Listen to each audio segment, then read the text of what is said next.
ಈ ಗಡಿಯಲ್ಲಿ ಕಾಣ್ತಾ ಇದ್ದೇವೆ. ಆ ಸೇತುಬಂಧದ ಬುಡದಲ್ಲಿ ಸೂಕ್ಷ್ಮಾಕಾರದಲ್ಲಿ ಒಂದು ಪ್ರಾಣಿ ಕುಳಿತಿದೆ. ಇದು ಯಾವುದು, ಯಾಕೆ ಕುಳಿತಿದೆ ಅಂತ ನಮಗೆ ಗೊತ್ತಿಲ್ಲ. ಏನೋ ಒಂದು ಉದ್ದೇಶ ಇಲ್ಲದೆ ಈ ಮುದ್ರೆಯಲ್ಲಿ ಕುಳಿತುಕೊಂಡಿರುವುದಕ್ಕೆ ಸಾಧ್ಯವೇ ಇಲ್ಲ. ಯಾರೇ ಆಗಲಿ ಏನೇ ಆಗಲಿ ವಿಚಾರಿಸಿಯೇ ಮುಂದುವರಿಯುವುದು ಒಳ್ಳೆಯದು.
ರಾಮಾಯಣದನ್ನುವುದು ಮಾತ್ರ ನನಗೆ ಅರ್ಥ ಆಯ್ತು. ಇದು ಬರೇ ಕಥೆ ಅಲ್ಲ, ಇದು ಜೀವನ.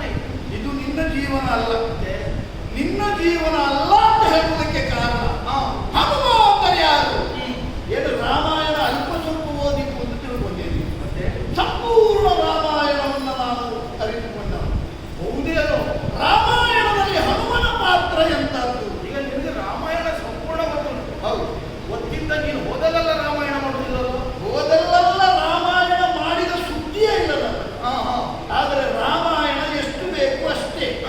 ಯಾಕಂದ್ರೆ ನೀನು ಹೇಳಿದೆಯಲ್ಲ, ನಾನು ವಾಯುವಿಗೆ ಮಗ, ಹೌದೌದು, ಅಂಜನಾದೇವಿಯಲ್ಲಿ ಉದ್ಭವಿಸಿದವ, ಸುಂದರನಾಗಿದ್ದೇನೆ, ಇಂದ್ರನ ವಜ್ರಾಯುಧದಿಂದ ನನ್ನನ್ನು ಹೊನ್ನು ಉಪ್ಪಿ ಹೋಗಿದೆ. ಅದೆಲ್ಲ ನಾವು ಕೇಳಿದ ಕಥೆ. ರಾಮಾಯಣದ ವಿಷಯ ಕೇಳಿದವರಿಗೆಲ್ಲವರಿಗೂ ಗೊತ್ತದು. ಹಾಗಾದ್ರೆ ನನ್ನ ಬಗ್ಗೆ ನೀವು ಮೊದಲೇ ತಿಳ್ಕೊಂಡಿದ್ದೀನಿ. ಆದರೆ ನೀನು ತಿಳಿಯದ ಒಂದು ಸತ್ಯವನ್ನು ಹೇಳ್ತೀನಿ. ಹನುಮ, ನೀನು ಹೇಳಿದ್ದೆಲ್ಲವೂ ಹನುಮನಲ್ಲಿ ಇದ್ದದ್ದು ಸತ್ಯ. ನನ್ನಲ್ಲೇ ಇದ್ದ ಅವ ರಾಮನ ಪಟ್ಟನೂ ಸತ್ಯ. ನೋಡು, ಯಾವತ್ತೂ ಪರಿಜ್ಞಾನ ಎನ್ನುವುದು ನಮ್ಮ ವ್ಯಕ್ತಿತ್ವ ಎಷ್ಟರದ್ದು ಎನ್ನುವುದರ ಬಗ್ಗೆ ಸ್ವಸ್ವರೂಪ ಜ್ಞಾನ ಬೇಕು. ಹೌದು, ಆಮೇಲೆ ಇನ್ನೊಬ್ಬರನ್ನು ತಿಳಿಯುವುದು. ಹೌದು. ಅವ ಹೇಳಿದ್ರೆ ಇಲ್ಲಲ್ಲ, ಸ್ವಸ್ವರೂಪ ಜ್ಞಾನ ಉಂಟ ನಿನಗೆ. ದೂರದಲ್ಲಾದ್ರೆ ಅವನು ಅಂತ ಹೇಳುವುದು, ಹೌದು, ಹತ್ತಿರದಲ್ಲಿದ್ದವನ ನೀವನು ಅಂತ ಹೇಳುವುದು. ಇವನು ಅಂತಲೇ ಹೇಳುದು. ಇನ್ನು ಹತ್ತಿರ ಇದ್ದಂತ ನನ್ನ ನೀವು ಅಂತ ಹೇಳೋದು ಬಿಟ್ಟು ಅವ ಹೇಳುದು ಯಾಕೆ? ಅಲ್ಲ, ಅವ ಅಂದ್ರೆ ಹನುಮಂತನ ವಿಷಯ ಹೇಳಿದ್ದೆ ನಾನು. ನಿನಗಿನ್ನು ಅವ ಅಂತ ಹೇಳ್ತಾನೆ ಅಂತಾದ್ರೆ ನನ್ನನ್ನು ಅವ ಹನುಮನಾಗಿ ಗುರುತಿಸ್ತಿಲ್ಲ ಅನ್ನೋದನ್ನು ನೀನು ತಿಳ್ಕೊಳ್ಬೇಕು. ನೀನು ಈಗ ನನ್ನನ್ನು ಹನುಮಂತ ಒಪ್ಪಿಕೊಳ್ಳಿಕ್ಕಿದ್ದೇ ಇಲ್ಲ. ಅದು ಹೇಗೆ? ನೀನು ರಾಮಾಯಣ ಓದಿದ್ದೇನೆ ಅಂತ ಹೇಳಿದೆ. ಹನುಮನ ಚಿತ್ರಣ ಹೇಗೆ, ಅವ ಇದ್ದದ್ದು ಹೇಗೆ, ಅದನ್ನೇನಾದ್ರೂ ತಿಳಿದಿದ್ಯಾ? ಈಗ ನನ್ನನ್ನು ನೋಡಿದ್ರೆ ಒಂದು ಹನುಮಂತನ ನೋಡಿದಾಗ ನಾನು ನಗಾಡಿದ್ದು ಯಾಕೆ ಮತ್ತೆ? ಒಂದು ದೊಡ್ಡವರ ಹೆಸರು ಹೇಳಿ ಬಡವ ಬೇಡಿ ನಿಂದದ್ದು ಅಲ್ಲ. ಘಟನೆ ಹನುಮಂತನೇ. ಆ ರಾಮಾಯಣದ ಹನುಮಂತ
ಒಪ್ಪಿಕೊಳ್ಳಬಹುದಾಗಿದೆ. ಯಾಕೆ ಗೊತ್ತಾ, ನೀನೊಬ್ಬ ಕ್ಷಾತ್ರಿಯ ಅಂತ ಅವತ್ತೇ ಹೇಳಿ ಆಗಲೇ ಹೇಳಿ. ಹೌದು. ಜೊತೆಯಲ್ಲಿಯೂ ದಶನಾಮಾವಳಿಗಳನ್ನು ಹೊಂದಂತಹ ಮಾತಾ ಇರುವ ಹಾಗೆ ನೀನು ತಿಳಿಸಿದೆ. ಹೌದು. ನಾನು ಅಲ್ಪ ಸ್ವಲ್ಪ ಕೇಳಿದ್ದೇನೆ. ಏನು? ಈ ಕಾಲದ ಕೆಲವು ವಿಷಯಗಳನ್ನು ನಮಗೆ ಪೂರ್ಣ ಗೊತ್ತಿಲ್ಲ ಅಂತಲ್ಲ, ಕೆಲವಷ್ಟು ಗೊತ್ತುಂಟು. ಹಾಗಂತ ಬಹಳ ಲಕ್ಷ್ಯವನ್ನು ಕೊಡ್ಲಿಕ್ಕೆ ಹೋಗಲಿಲ್ಲ. ಯಾಕೆ ಕೊಡ್ಲಿಲ್ಲ ಗೊತ್ತಾ? ಯಾಕೆ? ತ್ರೇತಾಯುಗದಲ್ಲಿ ರಾಮಾಯಣದ ಕಥೆಯನ್ನ ನಾವು ಕಣ್ಣಾರೆ ಕಂಡ ಮೇಲೆ ಉಳಿದಂತೆಲ್ಲವೂ ಬಹಳ ದೊಡ್ಡದಂತ ನಮಗೆ ಕಾಣಿಸುವುದೇ ಇಲ್ಲ. ಉಳಿದವರು ಮಾಡಿದಂತಹ ಸಾಧನೆ ಅಲ್ಲ, ಅದು ಶ್ರೇಷ್ಠ ಅಂತ ನನಗನಿಸುವುದೂ ಇಲ್ಲ. ತ್ರೇತಾಯುಗದಲ್ಲಿ ರಾಮ ಮಾಡಿದ ಸಾಧನೆ ದೊಡ್ಡದು ಅನ್ನುವುದನ್ನು ನಾವು ಒಪ್ಪಿಕೊಳ್ತೇವೆ. ನಾವು ಆ ಕಥೆಯೆಲ್ಲ ಕೇಳಿದವರೇ.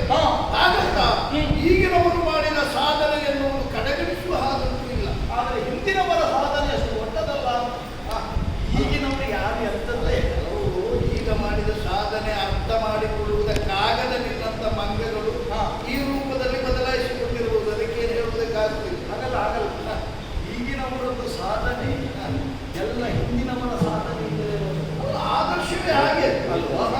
ಹಾಗಂತ ಈಗಿನವರು ಹಿಂದಿನದ್ದನ್ನು ನೆನಪಿಸುವವರು ಕೇವಲ ಬೆರಳಿಕೆಯ ಮಂದಿ ಮಾತ್ರ ಇರುವುದು.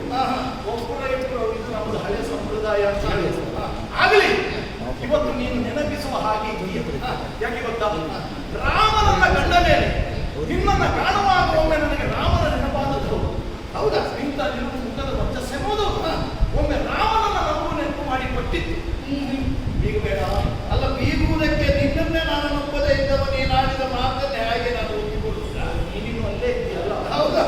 ನಿನಗೆ ಇನ್ನು ನನ್ನ ಮಾತಿನ ಮೇಲೆ ವಿಶ್ವಾಸ ಬರಲೇ ಇಲ್ಲ. ವಿಶ್ವಾಸ ಬರಬೇಕಿದ್ರೆ ನೀನು ಅವನೇ ಅಂತ ಗೊತ್ತಾಗಬೇಕು ನನಗೆ. ಅಲ್ಲ ಅನ್ನೋದಕ್ಕೆ ಹೇಳಿದ್ದೇನೆ ನಾನು.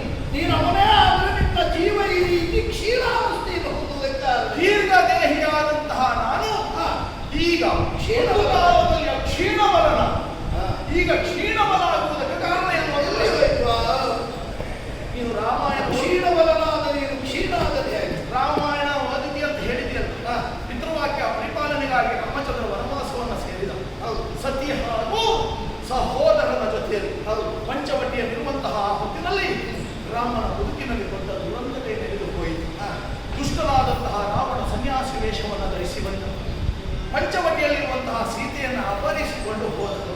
ಹಂಗೆಂದು ಸೀತೆಯನ್ನು ಅರಸುತ್ತಾ ದಕ್ಷಿಣಾಭಿಮುಖವಾಗಿ ಬಂದಂತಹ ಆ ರಾಮನನ್ನು ಪಂಪಾ ಸರೋವರದಲ್ಲಿ ಕಾಣುವಂತಹ ಸೌಭಾಗ್ಯವು ನನಗೆ ಸಿಕ್ಕಿತು. ಸುಗ್ರೀವನ ಕಥೆಯಲ್ಲಿ ಸತ್ಯವಾಯಿತು.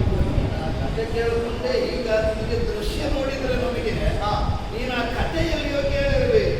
ಅದು ಪಂಪಾ ತೀರದಲ್ಲಿ ರಾಮನ ದರ್ಶನ ಮಾಡಿದ ಸುಗ್ರೀವನ ಜೊತೆಯಲ್ಲಿ ಋಷ್ಯಮುಖ ಪರ್ವತದ ಕೆಳಗೆ. ಹೌದಾ? ಅಲ್ವಾ? ಹೌದಾ?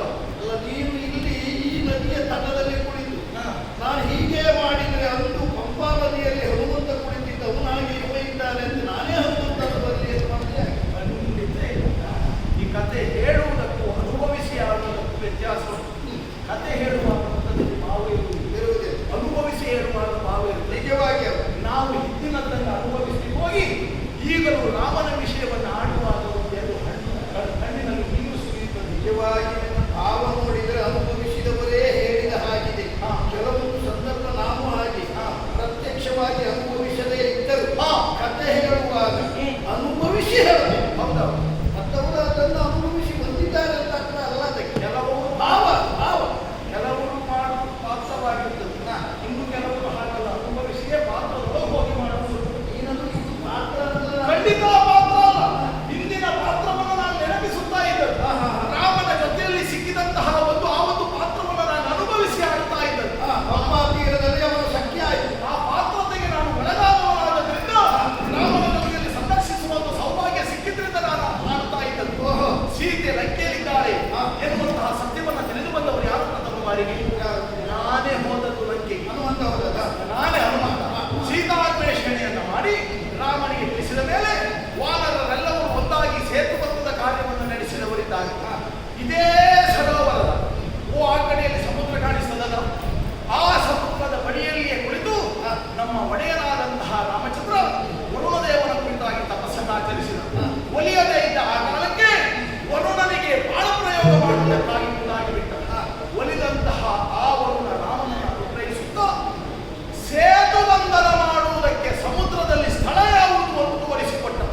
ಆವಾಗ ವಾನರರಾದಂತಹ ನಾವೆಲ್ಲರೂ ಮಾಡಿದ ಕೆಲಸ ಏನು ಗೊತ್ತಾ? ಏನು ಮಾಡಿ ಕಾಳಿ